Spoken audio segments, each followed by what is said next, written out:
This match, the fans are excited to see. So let's check out how you guys have been voting over on LOLesports.com. The people think it's 46 to 54 right now. I think the game's going to Team SoloMid. Pretty close right there. Pretty close indeed. None of those 90% that's just going to throw it in someone's face. I love how close these votes are now. And I also love how all the new blood on both organizations are really getting into the rivalry. Yeah. Did you vote, Obi? I did not vote. I know where your vote went. Yeah, we know. Yeah, Blurred Lions, the new coach of CLG, labeled their trash can. Yeah. TSM made a tweet about it. I mean, there's definitely some Salt Wars going on right here. Salt Wars, that was great. Salt Wars was fantastic. We are about to get into this matchup. Like you were saying, Kobe, how much the players themselves have kind of taken to the rivalry as well and built that up in its own kind of being. And now we get to see it once again come to fruition here in the summer split. 2 thumbs up for the Rise ban. I approve. Even if you don't have either thumb, though, you can still play Rise perfectly. Yeah, that's right. Face, keyboard, win game. Rumble, Gragas banned out on the left side. After that Rise ban, Team SoloMid's like, I think that's all we needed. Rise, right? That's the one that's going to be huge. No, they know they need to target a few more. It's actually going to be a Yasuo for Zion Spartan, that top lane. He gets a chuckle out of that one. And the team is ready for these bans coming in. Yeah, pretty much ever since Impact played Yasuo in Week 1 top lane of the LCS, all the NALCS top laners took to spamming him in solo queue, and no one was more proficient at it than Zion Spartan. If anyone saw the video, he had a back-to-back pentakill in one game. I also really like the ban just because it's a champion that if you do get a small lead, then you can snowball so heavily. And, you know, Dyrus is often the early target of some early jungle pressure, and they don't want to let that get out of control. You have a point there, Kobe. They do like to focus Dyrus in the early game, no matter what region you're from. Let's see if that happens again here for Counter Logic Gaming if they try to pursue that. One last ban here after the Alistar comes out of Counter Logic Gaming. Will it be that Bard? Well, Aftermoon gets a Bard. Yeah, it's been banned 3 out of 3 games against CLG, and with Alistar and Thresh being out of pick as well, I don't think it'll be like... It's not a first pick worthy champion, but it's something that he could definitely play. It's also been hyped up almost as much as this match, just because everyone keeps banning it against Afromoo. It's like someone just hit a grand slam just to hover. Honestly, though, with 2 support bans, this is the most support bans we've seen in a while, you know, since the start of this split. So definitely going to be a high-pressure pick. Man, Doublelift's getting that Kalista. It's been a very high priority pick ban throughout the first 2 weeks of the summer split. So they get a nice priority pick there at the top of the list. We'll see what Team SoloMid can answer with. Kalista is definitely a hard champion to answer as far as the bottom lane goes. We saw a little bit of Ashe to answer Kalista, at least in the laning phase. I thought we'd end up seeing more Ashe throughout the LCS split, but as did I. It's really died off, even though you can use Hawkshot globally. Unbelievably. No, but... you junglers. Hey, man. Hawkshot's scary. There's many more priority picks right here. Ashe wouldn't need to be answered quite yet, especially with the Gragas ban. The Rek'Sai makes the most sense from TSM's perspective. And I really wonder what style they're going to go with their team compositions right now. They've had success with a variety of things if you're CLG, whether it's poke-based or just a whole bunch of damage. Wow. All right. Blind picking the LB for Bjergsen. He figures that's going to be what he can do within the mid lane. Santorin gets Rek'Sai. He did it yesterday. He's definitely not afraid of any matchups. With the Zed nerfs as well, and Zed also not being popular in the meta, it's very hard to counter LeBlanc. At best, you get skill matchups with other champions. Yeah, even though Assassins aren't really feeling like they're in, LeBlanc is still one of the most banned champions globally. For those reasons. And still a great answer for Kalista. You know, you don't have to counter Kalista in her own lane. Bring in gotta be able to kill her. Lane. Yeah, there you go. No Bard. No Bard. Some groans from the crowd. Nautilus and Maokai picked up here. Yeah. As soon as you see an assassin like LeBlanc that's going to be trying to make her way to the high priority targets, pick up some really strong front line with point and click CC. A good answer to trying to ward off LeBlanc. Keep Doublelift safe. Still waiting on the side of Team SoloMid. Pobelter now has all the time in the world to figure out what he can play against that Bjergsen, as Team SoloMid figures out what they kind of want to round out their composition with. We heard Pobelter in that video saying he was quite angry at the loss he had from Team SoloMid on his previous team. Yeah. Now he gets a chance at revenge. Bard gets locked in. That's Lustboy in the Gnar for Dyrus. So, Lustboy's actually already played Bard. He played it at MSI against EDG. That didn't go well. But there's been some time since then. Maybe TSM has put in some actual team practice with the Bard. Bard is good, in my opinion, against tanks. But, oh man. It's also, he's extremely strong with Rek'Sai. Rek'Sai already, she has an amazing early game and super strong ganks. Bard, you can leave health packs in the jungle to make sure she'll be at 100% without even chugging potions, and you can assist ganks down bottom because a Nautilus Kalista lane is very, very scary. And if you even think about going towards that lane, you're going to need some sort of special gank, Bard assisted magical journey or something to get in there with multiple people. It's always hard to play against a champion that's relatively new on the main stage when you haven't seen it used to that caliber. You could definitely see some cosmic bindings come up big for mispositioning on the side of CLG, or the other way around, that we see Lustboy get himself into trouble. Azir and Lee Sin now locked in. Xmithie's gonna go pretty aggressive here in this game with that Lee pickup. Pobelter's got his Azir.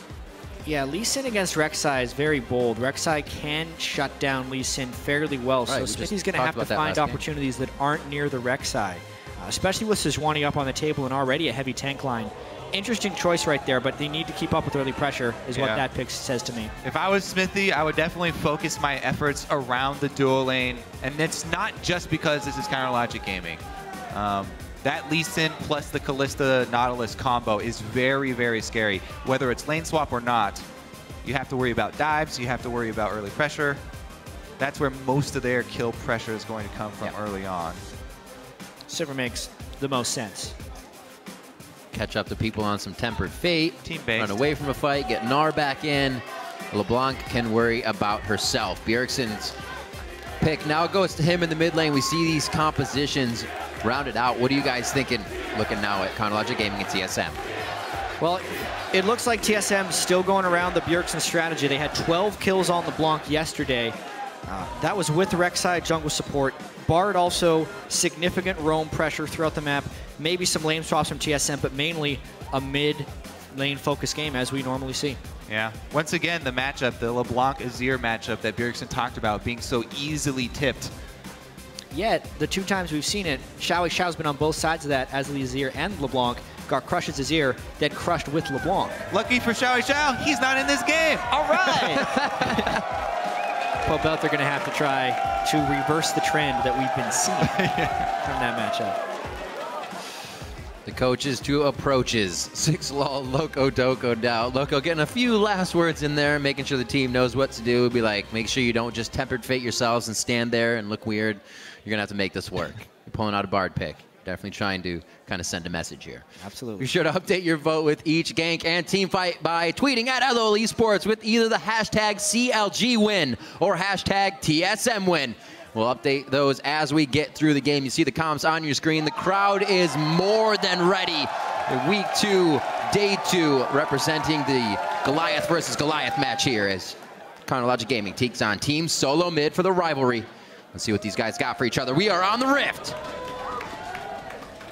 Head-to-head between these guys, 10-8 in the regular season in favor of TSM. Let's see if CLG can kind of squeeze that deficit back.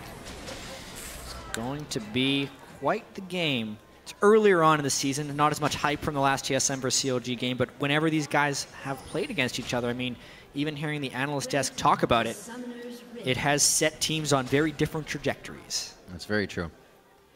Seeing CLG kind of go down. And Bjergsen credits Pobelter's smooth transition as well onto CLG to the existing strength of the team. CLG just had a very solid base, so it was very easy to plug and play someone like Pobelter because he's just a very mechanically skilled player. So when you already have shot callers in space, you already have a lot of the communication going. Just putting in someone like Pobelter who will do solid is just going to elevate your team even more in terms of play. So I think CLG is definitely going to be looking good. Speaking of Pobelter, I just want to point out that he has opted to take no magic resist glyphs, as we highlighted that for Xiao in his matchup, and a lot of people were giving him flack. Pobelter has decided to go with the same thing. It's not a very rare thing. You know, some mid laners opt to go with the later game, either scaling AP or scaling cooldown reduction. But he is sitting at the 30 base MR, and he's going to rely on the barrier to keep himself from the all-in of Bjergsen. Pobelter has confidence in his laning phase, and he's ruined for the late game, which is basically what CLG are all about. They're all about when we group up, we've got a good front line, we have Azir, all these ways to block the LeBlanc trying to get in and assassinate. That's something they've been vocal about as well. Having Pobelter on the team assures them that they will have damage from that mid lane coming to the fight. Cosmic binding there from Lustboy. A little bit of harass. Can't do it to 3 people though. It's only going to go through 2, so he's going to be forced out of this one. Really interesting Door level number 1 2 here. CLG was trying to start strong side jungle and start red. Lustboy ends up harassing and delaying it a fair bit, but we're still, I think, going to end up seeing standard lanes and probably just both junglers going top to bottom of the map in that sense, or red to blue. We'll see if they can make anything out of this, because otherwise it's just going to be that teleport down for Zion. Meanwhile, Dyrus is going to have an extra lead in that lane because he'll be able to take a big hit and then return with his teleport. Plus, he was in lane first, so got extra experience. This is the way that TSM want to set up Dyrus for early success. Basically, by Lustboy wandering in on that, it feels like CLG guessed those lane swaps improperly. Zion Spartan had to burn his teleport late to the lane experience-wise. Smithy late to his own blue buff. He did take the crab on the way, but it does show us Santorin already hitting level 3 and able to get some nice control over not only the mid lane side of the game, but the top laner's position as well. Dyrus may be set up to succeed in this match. Yeah. Meanwhile, the duo lanes, having found each other, Doublelift was very outspoken about the game versus Team 8 when he had to play the Sivir into the Kalista. That is an 80-20 matchup in his opinion. So we'll see if he's able to use that 80% to try and bully Wild Turtle. Yeah, Kalista Nautilus. It's definitely scary. Is super, super scary, especially if Bard can't initially land his Q, because after that, Bard just has his auto attack, which, if he has a mate behind him, will give him a small slow early on in the game, but definitely not the type of all-in potential that Kalista Nautilus has. This is very much a lane for CLG to win 2v2. Yeah, ever since those changes to Nautilus E, a lot of early damage that he can trade. All it takes is one hook to get in there. Wild Turtle will be quick with the spell shield though. Safely being played right now. Yeah, spell shield and hovering behind the minions as much as possible to keep it safe in this lane. 26-17 though. The 80% is working a little bit, but he's got quite a minion wave, Wild Turtle does, to hit once it gets towards that turret. Right, so the point now is for CLG to pressure, since they have this big set of minions grouped up at the turret, you try and pressure that wave all the way into the turret and harass Turtle while he's trying to get those CS and even up the CS numbers. What's interesting about this for CLG is it's very hard to pressure 2v2 against a Rek'Sai. Doublelift mentioned in his interview they're almost trying to draw jungle attention in the 2v2 so that their solo lanes can succeed with the help of Xmithy's jungle ganks. And we're kind of seeing that spread right now. Smithy on the bottom side of the map while CLG is pushed to the top lane, which is usually pretty scary.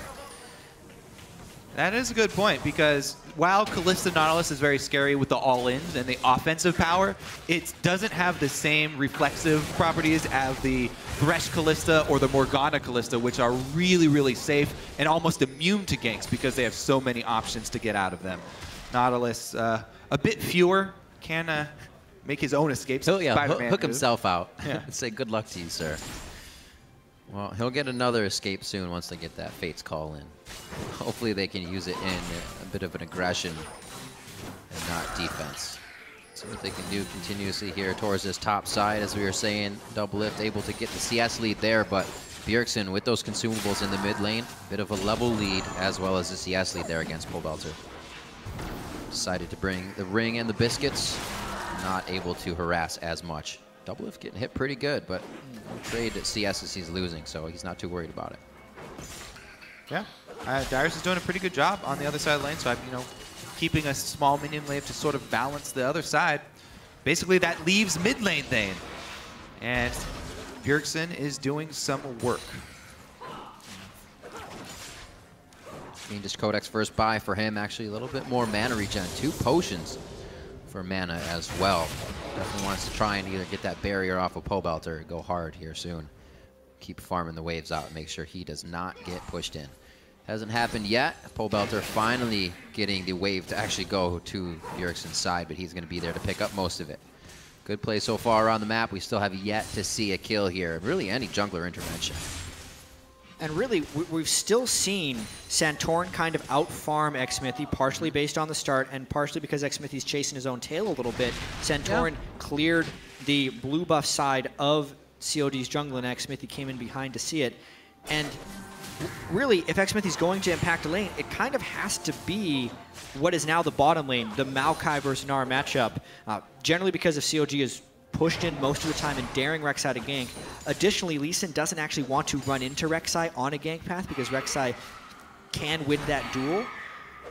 I wonder when these junglers will actually meet, because as of now, it's just been Santorin farming. Yeah, he's going with the same strategy that he used against Rush Santorin. He opted for a really early Bomby Cinder back right there as soon as he had the money. So Bomby Cinder going to help him hard farm, and he's got plenty of his camps up. He's already a full level ahead of Smithy, so things going well for Santorin at the moment with the hard farm route. Just because Smithy was not able to make any early moves with the Lee Sin. Good wards and pressure coming out of Turtle and Lustboy now. Not getting too much of an advantage in the lane, but evening that CS back up, causing double lift and Afromu to get that farm under the turret. Not too hard for them. They're going to come back. Should be easy. We'll see what happens here. Double lift pretty low on mana. Just a bit of extra gold. They'll be all right. It's actually extremely important to clear those tunnels out because with the rush to level 6 and with the hard farming route, if Santorin gets to just farm his jungle and rely on his ultimate to try and counter gank, then it makes things very, very difficult for CLG. They lose a lot of their playmaking ability. Ooh, that's a blue buff for Bjergsen. He's just doing that to make sure Pobelter is low for another attack. He's very patient with this aggression that he's using. Just that blue buff looks to be not come up yet or already taken once again. It's a fortuitous start for TSM, basically all the way back to when Lustboy walked in on CLG's kind of misguessed lane swap. Darius has been able to hold an advantage over Zion Spartan this entire time. The 1v1 for Bjergsen over Pobelter is slightly going in his favor, just LeBlanc versus Azir. And then the 2v2 that CLG thought they'd have an edge on with Kalista Nautilus against a Sivir is going even. So where TSM is supposed to get their small advantages, they are. And where CLG is supposed to be getting theirs, they aren't, which is now a 1,000 gold difference. Slams him into the wall. Zion Spartan still all right with the fight. He's going to get a little heal from his passive, and he also has Afromu here. I was wondering if once double lift back, they were going to get this switch on, and it doesn't look like they'll actually pull Dyrus in anything tricky. Yeah, test of TSM communication. They easily should have called this, and they did. Top lane alerts them, recall timings. We are also past the time where, you know, turrets have protection. So if you get a few seconds of alone time with a turret right now on a BF recall for either AD carry, then they can take it down very quickly. Kalista opted to go for the attack speed rather than the BF build, so it looks like Double Lift is going to go with the Runons very quickly. Oh, hello. Zion Spartan aggression tries to pull Turtle back in. Not enough bite from Turtle, though, for Xmithy to want to show himself. Already going to be seen by a ward, however, as he exits to that Tri-Brush. I don't know if he's actually been seen just yet as he came through lane. But Wild Turtle and Lustboy playing it very safe here. Pressure from Double Lift and Afro in that bottom lane. Now onto Dyrus, just about to gnaw out. Got to be very careful trying to get good pressure on the turret. CLG playing very aggressively. The level disparities in that lane. Level 6 for Kalista and Nautilus versus 8 on Gnar and 7 on Rek'Sai. But because they have so much confidence in themselves in the matchup, we're harassing heavily under turret. All across the board, TSM out farming CLG. Slowly winning this war. A gold lead for TSM means they're going to be able to make the first moves, and whenever they have that ability in the game, it's usually quite controlled. It's what they did against Cloud9. They just have to prevent the falter. in the mid to late game. Great job by Pole Belter. Yeah, that is the key to the matchup. What you're looking for is the interrupt of Azir trying to knock up LeBlanc for the W so she doesn't hit the ground to get that point and get the damage off. Pole Belter was able to pull off that time. We haven't been watching the entire exchange in lane. Feel like he must have not been able to do it before because of the lead that Bjergsen has. But right there, good execution, and he was able to force him out of lane, bring Santorin out of the jungle, force him to show, reduce some of their overall map pressure. Oh, you have a moment to talk about Shurima. Smithy comes in with a little bit of safeguard help, and it's just going to be a pullback to distortion there for Bjergsen. Good aggression by Santorin. Both teams kind of with the same idea there on the return to lane. Yeah, because of that one interrupt that Pole Belter was able to get on a Bjergsen, he's pushing that lane in pretty heavily, and I like the fact that he went kind of all in onto Santorin there to get Rek'Sai out of the lane. Oh, Bjergsen landed the chain, though.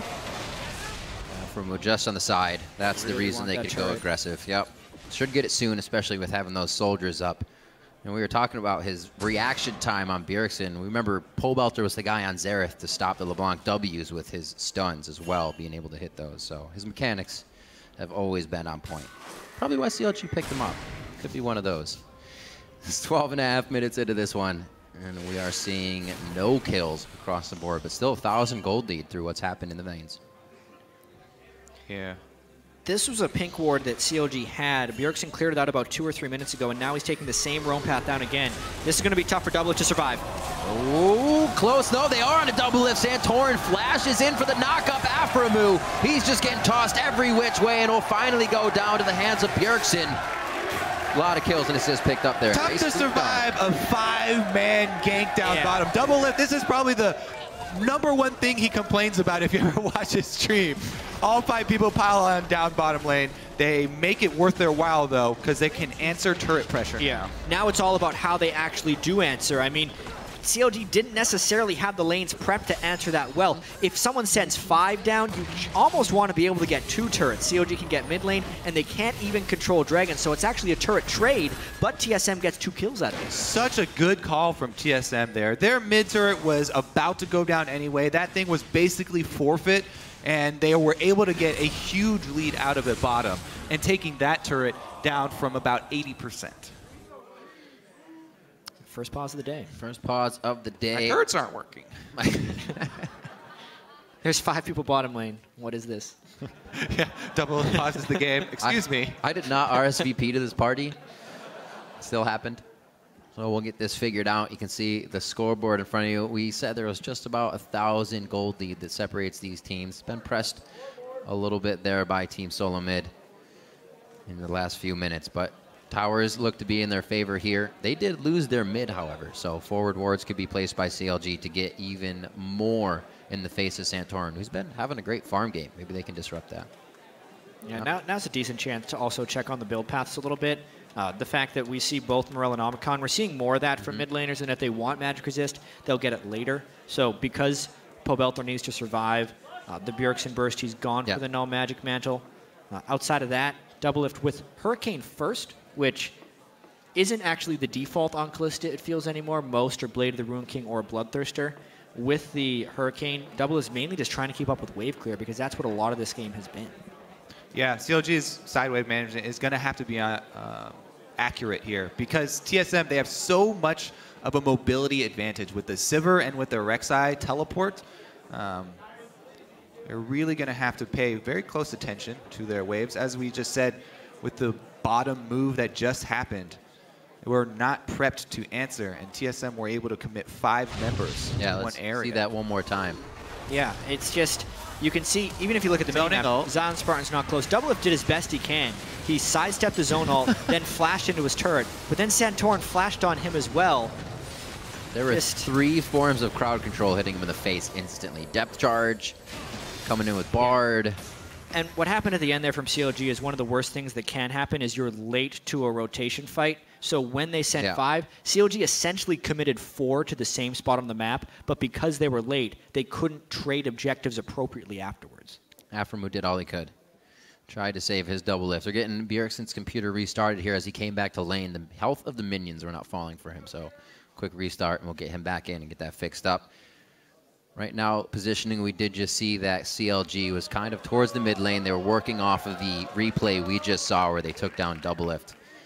But still, got a lot of work to do with what TSM has opened up on the rest of the map. Still, even overall, with the few kills we've seen towards Team SoloMid, it's not really opened up too much for them to keep going forward.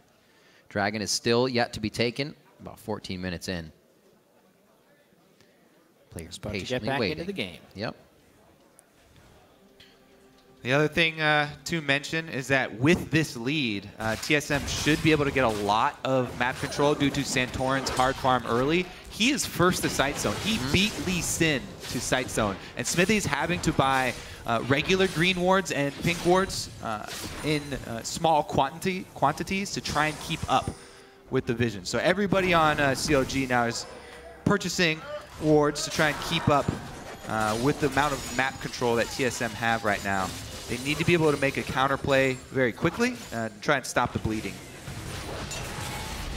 Click on Lustboy quickly. 17 chimes collected for him, so he's got a few upgrades to those meeps. The major upgrades to keep track of, in my opinion, for Bard is 5, 15, and 55. So currently, because he's hit the 15 breakpoint, not only does his auto attack with a meep slow on hit, he also gets to have a max of 2 meeps chasing him. If he saves those up, you're going to have a lot more damage and utility in the team fights. Get that meep counter going. There's another stack for him as you see it come up. He uses those to go around and collect more chimes, and we actually have seen him on the roam. It's Lustboy anyways. Always out of lane. Doing what he needs. Double lift to farm safe, and that bottom lane once again looks like he actually is going to get some help from Alframu here.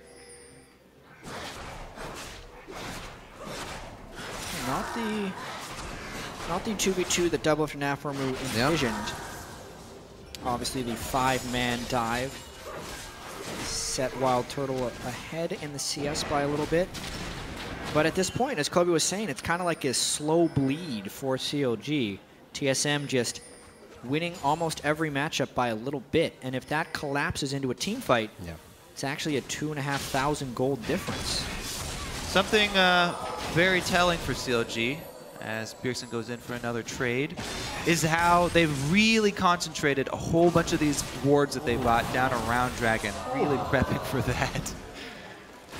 Pobelter likes to live on the edge. Again, still sitting at that, oh no, he picked up some magic resist for himself.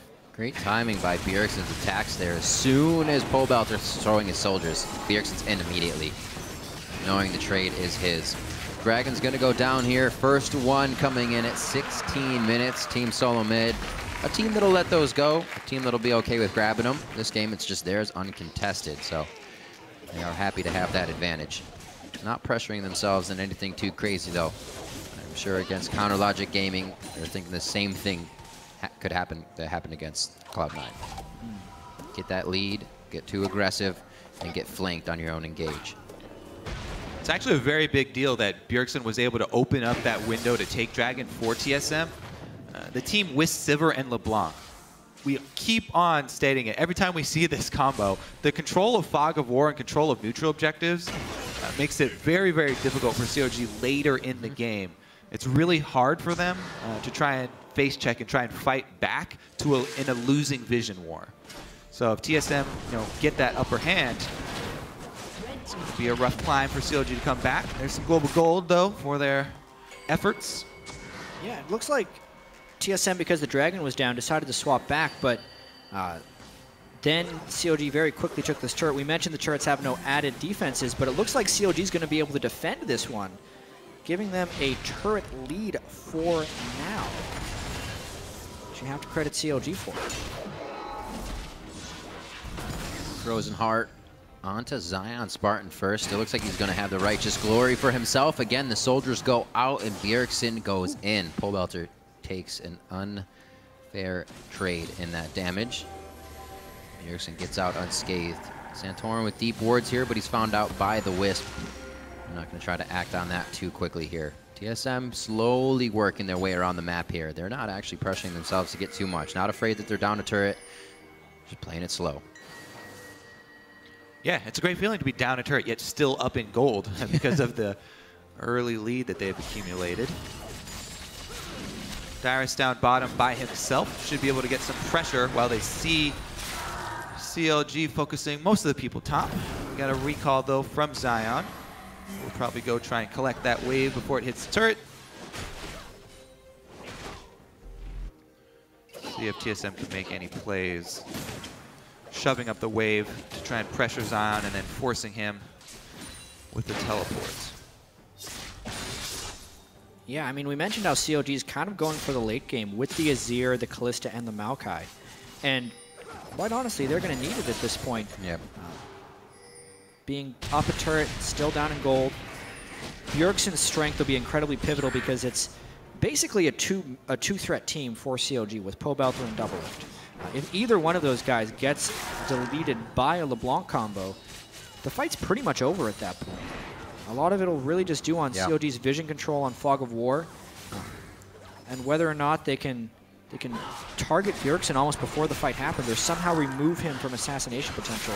Yeah, it's Aframu and Zion Spartan are going to have to combo to keep Bjergsen down. Those two guys with the point and clicks. That's what you need against LeBlanc. She's very slippery. Once she pops her passive, very hard to keep track of and secure the kill. But if they can even just chunk Bjergsen out early on, lock him down with some point and click, then that is exactly what CLG want. Buy time for the Azir and Kalista to put up that DPS and control the battlefield with their ultimates. Well, the 1-0-1 may give him the ability to do the same thing he did yesterday with that blind pick LeBlanc. Just needs a little bit more time to get going and the fights to happen. It's actually pretty cool with TSM. You often get an early signal of when they want to make a move because Bjergsen will buy that elixir. He doesn't have it right now, so I actually don't expect them to, to force anything too soon. Interesting. Vote changers. They exist. Well, they like winners, and TSM are currently in the lead. There you go. It's a good thing to like. People like winning.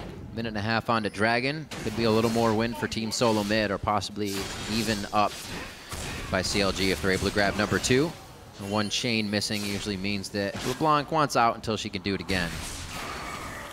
And the harass going back and forth from Bjergsen onto Pobelter. He hasn't really been able to fight back just yet, but we haven't really seen the damage he's going to do in these team fights. Abyssal Scepter, Morellonomicon finished him to the Morellonomicon Void Staff by Bjergsen. Yeah, I'd say our next crossroads, the next point in our decision tree where we'll see what choice CLG make is in a minute when that Dragon comes up. Because there is a top turret standing. They can very easily just give up Dragon number 2. Doesn't give that much of a benefit. Yes, they'd like that 6%, but they can easily trade it for the global gold of a top turret of TSM if they so choose. Yeah. What's interesting, though, is TSM was able to take the turret down before the Dragon is respawned, so they might be able to recall and still 5-man fight. So yeah, CLG would basically have to commit resources right now to pushing that lane up if they wanted to give up the second Dragon. At the moment, it almost looks like they're going for a turret, but they have to keep track of those mid lane health bars. The first time they were able to get a Dragon, it's because Bjergsen chunked out Pobelter. Again, Pobelter is low and out of health potions. Could just happen again. Forced to back here. And Pobelter actually stays for now. He does finally finish his back in the base. Looks like he doesn't pick up too much for himself, but HP, some pots, and he's going to be back out into the fray soon. Enough time to still get back to Dragon, and we should see our first 5v5 here, gentlemen. Keeping an eye on Dyrus. Where is he at? In base, not going to have Narbar, so it may not be the big engage from him, actually. Oh! Poke damage onto Pobelter is the #1 priority. #2 is poke onto Doublelift, because Doublelift does have lifesteal, so he can go to a neutral camp and try and lifesteal it up. But the furthest one away there, the wolves are pretty far away, and that may be enough. Q's on. Resonating strike is not taken. The no QQ. So they made the choice to actually try and contest Dragon. That's the only reason for not pushing top and not trying to trade top turret for that. Yet, one move from Bjergsen, one combo of the poke from LeBlanc, able to earn them another objective. So actually, watch TSM going up here. They're trying to pinch off CLG.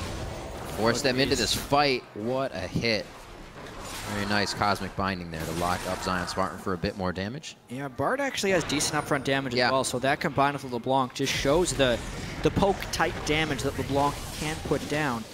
Although CLG, they're They're tired of all this stuff. They're going for a bit of a force, wanting to fight in that Azir turret. Good damage. Whoa, maybe they should. This is that let's just group and see what 5 can do. A huge burst from Bjergsen changes their mind for a second. But with that base outside now, with that Shurima's Legacy set up, they have a turret that they can defend with, and they don't have to go back fully here. They can keep pressuring. Here comes the next wave.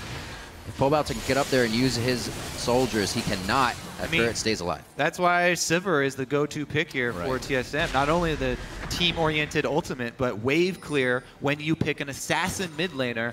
It's amazing to pair an assassin mid laner with Sivir just for this reason. Static Shiv plus Sivir, wave is gone. Looking at how the lanes have kind of gone since the laning phase has itself gone away. CS is about 20, maybe a discrepancy, 40 between the 80 carries that Wild Turtle was able to push into his lead. 5,000, or rather 4,000 gold lead has just come out of the laning phase. It still remained relatively close, but that's because CLG hasn't decided to take many risks. Anytime TSM lands a little bit of poke, it would be a risky or low percentage fight for CLG to take, and they fall back here. Now TSM pushing up the mid lane. Whoa, Bjergsen onto Pobelter, puts the Emperor's Divide in, but Bjergsen already has the flash he needs to get out. Goes down, however. CLG collapses nicely on the fight, and the journey across, it's going to be a 4-man journey. A cosmic binding against the wall, something you have to look out for. Lustboy locks it down, but the dredge line comes through from Alpha Moon. He locks it down even harder. The sapling will slow, but they will not pursue. Chronologic Gaming comes up nicely. Look at them chase after that one. So Pobelter takes the first risk by exposing himself to knock him back. And now CLG with the man advantage, trying to take all the little things they can. Going for blue. Going for blue, but taking a lot of free damage in the process. Doublelift's going to be able to cut them off here. Santorin just on the other side. Possible tunnel under the wall. He hits up Doublelift in a bad spot. They've stayed way too long here. Yes, flash. Meganar, indeed, a double man ultimate against the wall. That's Doublelift going down. Xmithie's now going to get hit up, and CLG has overstayed their welcome. A quick safeguard out saves Xmithie. Dyrus is going to walk them home to make sure they get out semi-safely. CLG not respecting the base damage of these tanks. Dyrus and Santorin still at full health. Yes, you took out the 2 main carries for TSM, but even so, full health tanks in the meta right now. This is why they're so powerful. Also, TSM, after those 2 kills, going to pick up the mid turret. Yes, in hindsight, staying and overcommitting for blue. Very much. Very, very poor there. You just mentioned that. It's close because CLG was staying safe. It's also close, or that fight was close, because Lustboy landed about 4 double Cosmic Bindings in a row. He hit the double stun on about 4 consecutive Cosmic Bindings. Lustboy made that chase incredibly difficult, and honestly, CLG falling further and further behind right now. You can see the fighting spirit in them, righteous glory. Oh man, they want to skirmish hard and turn these into full team fights. You can see everybody trailing up. Doublelift would have been a bit late, but he still would have made it in time.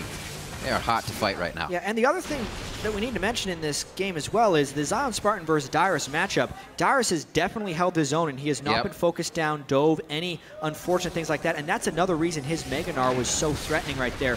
It's a 200 plus CS Gnar 25 minutes into the game, and he was going to wreck people he's fights. Frozen Mallet as well, so that's going to be a damaging Gnar if he can start locking you down in the fight, assisting with the rest of the team. 1:30 on to Dragon, as Baron becomes a bit of a dance for both teams before they get the wards they want and back off. Yeah, TSM just have so many tools that are even better when playing from ahead as well. Yeah. They never really have to make those high-risk plays. They've got the tremor sense. They don't have to go blindly anywhere. Plus, Bard, as we've just seen, really thrives when being chased around like that. So if CLG get a little overexcited, or they're trying to press a small window because they feel pressured, it's the perfect situation for Bard to just toy with people as they chase him through the jungle. COD's trying to set up this mid lane siege once again. Sivir in base, so no wave clear this time. They didn't sync up the rotation properly. A top lane turret for them shortly after as well. This guy right on your screen, they're going to have to keep an eye on what lane he puts this banner of command he's finished on as well as we get later into the game. That's something we've seen. Oh, actually, it just went out. Bannered.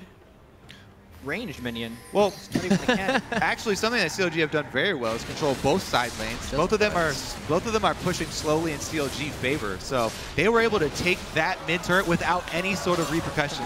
Yes, this minion does not take magic damage. So that's actually really unfortunate for Azir, because if a soldier's in ranged, the soldier will do the auto attack, and he can't actually do damage to it until the soldier dies.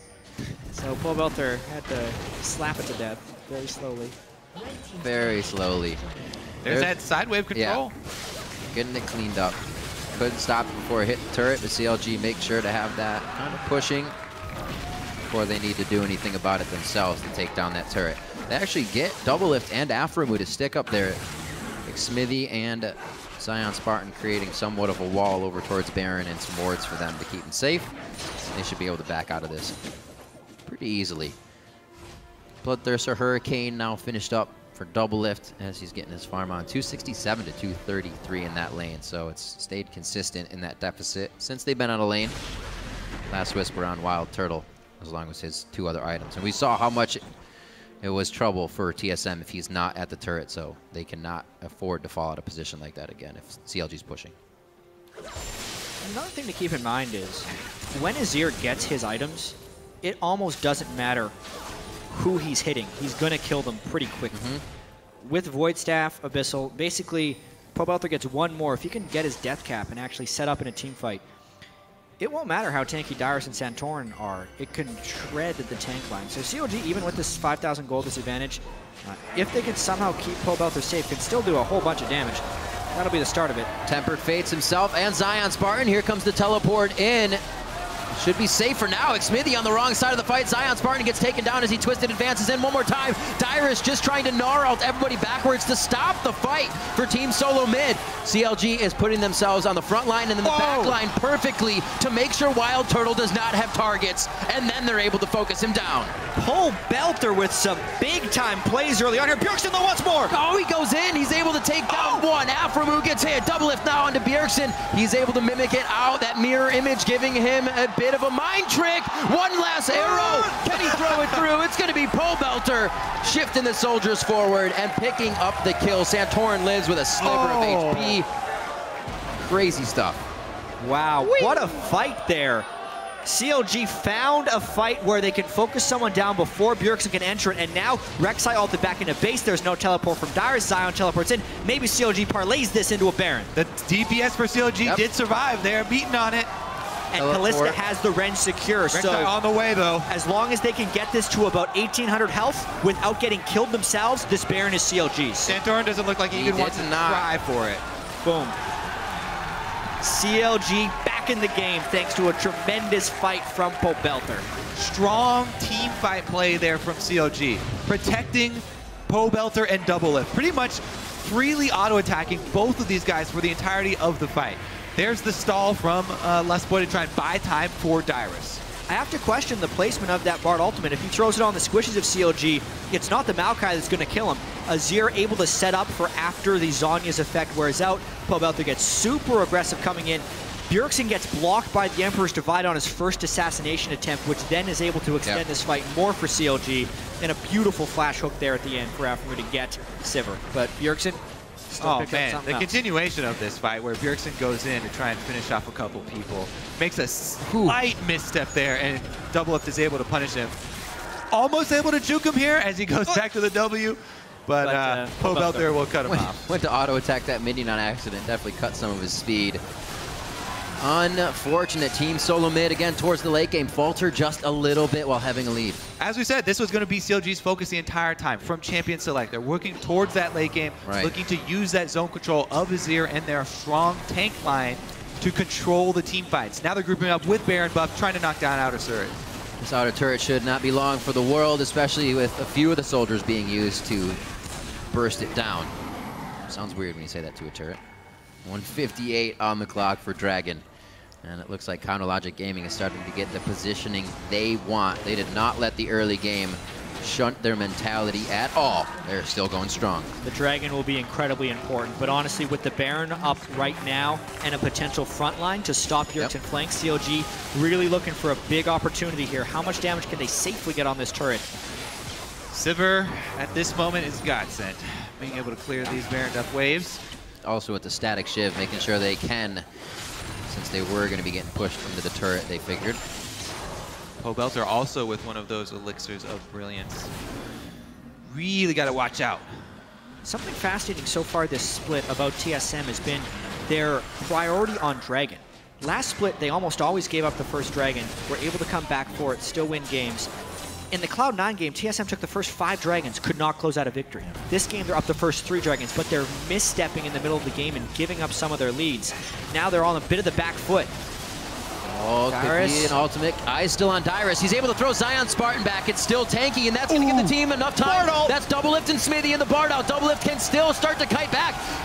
Pobelter was just on the outside, but it's a triple kill for Bjergsen. The team was able to start kiting and make it happen. It is going to be Lustboy going down as double lift and Pobelter now run for the hills. Bjergsen should be able to close the gap as he's going the long way around. He will get the cut. Double lift will get hit, but they focus Pobelter so they can clean up both of them. That's the mirror image. He's going to be able to get back in for the double kill, and TSM now capitalizes on a CLG error. Gonna wait for the replay, but I think that flash cosmic binding from Lustboy onto Pobelter and double lift together. Lustboy did so much in that fight. First the Bard ult to shut down double lift. After they pushed Maokai into the turret with Gnar, it just set up everything else for the rest of TSM. So Bard's debut in the NALCS has been a pretty good one. Not only does that prevent CLG from pushing mid lane, it also exposes a turret for TSM and gives them their 4th Dragon. This is the Bard game Krepo was dreaming of. From the last ultimate that we saw, it almost seemed that, you know, the ultimates haven't been used enough or figured out where to be used perfectly in the fight. But it just seemed like a misclick last time. Lustboy knows exactly where to be placed in the Tempered Fate, and it comes up very big for Team SoloMid. They're a 6,000 gold lead just about as Dragon number 4 comes along. And that puts a lot of pressure on for Dragon number 5 even. TSM really has something to work with now. Oh, it sure does. Team fighting has decided this game. Yeah. CLG with 1 victory, able to take that Baron. But man, let's take a look at Lustboy here. I'm only watching him. This was so interesting. I mean, I'm not sure why Zion Spartan decided to jump on Dyrus, but then this specific Bard ult, stopping double lift and Smithy while the tanks are in the turret, save TSM, and then watch for the Cosmic Binding. There it is, the Flash Cosmic Binding onto the 2 priority targets, locking both of them up, buying TSM time to take out the tanks. Whew. Knowing exactly what he was doing. Not afraid to go down as well, puts himself on a magical journey to death, just so his team can pick up more kills. The work that the turret did as well is not to be understated. You point out the turret damage. That inhibitor turret was firing for half of the team fight. Yep. Onto both of the tanks at one time or another. So the TSM turret right there also did quite a substantial amount of work. And Dyrus able to get that Gnar ultimate, throwing Zion in there, is what saved him. Well, guys, we got a barn burner. See what happens for the rest of the game. Coming up onto 40 minutes. It's not going to even be that long, I believe. We only have about 4 before that Dragon hits. And TSM is going to be wanting to stop this game. Ludens and Deathcap being completed onto the Blanc just increase the level of threat. There's still no magic resist on double lift. If a combo is to be landed by Bjergsen, it has the potential to one-shot at this point. Yeah, I gotta think that every one of Aphromu's ultimates, unless they catch somebody isolated, is gonna go straight for Bjergsen. Even if they force Bjergsen to use 1 W away from the team, that buys them some amount of time. 1 cooldown rotation. CLG keeps going back to this play again and again, and I do like it because it's where they found their 1 team fight win, but it's up the mid lane, set up the Azir turret, try and push. That's the worst it's worked out so far. They expect them to be rotating down. They're trying to flank. Nice little ambush set up. They didn't quite time a Righteous Glory with the exposure from Fog of War. So they didn't really have that jump start to the ambush. The unfortunate thing is you don't get many of those options. The team will now know. This is the first time TSM has been back over here in a bit, so they're going to be able to set up everything to stop that from happening again. And the opportunity cost of that ambush was the fact that they didn't clear the bottom road. So they lose a turret for that, and they also lose more control on the upcoming Baron, which is now just 10 seconds away. And look at the lack of wards that CLG has in the jungle in the Baron area. Yeah. Still a few to spot them on the outside, but TSM has a lot of setup on these. Could easily Running lose blind into this fed LeBlanc. Scary game. Was it enough? Dyrus half a bar in. Would like to get a few more shots in. Quickly goes up to about 75%. Double lift and Zion Spartan. Oh, too early of a Nor ultimate. The Emperor's Divide pushes them back just a second too early by Dyrus as he flashed in. All right, they do have control of the map, though. Yeah, initiation that they have to keep controlling this. Such a close fight there. Obviously, Bardoll comes in. Teleporting in. Zion's healthy. Scrying Orb on top of Baron. Home guard tree, he heads in. That's easily the smite. Going over to Santorin, onto Zion Spartan. And it looks like TSM's going to be able to figure out which target they want. Now, who wants to take the magical journey? A Cosmic Binding only hits Smithy. Santorin's into the back line. That's going to be Aframu going down very fast. Pobelter is low, and he gets popped by the Ignite coming in from Bjergsen, who's full health after this fight. Like I said, they had all the chance to focus who they wanted, and they just piled on everybody in front of them. Once again, CLG with the better start to the season, come in with a whole bunch of momentum, but TSM control the rivalry.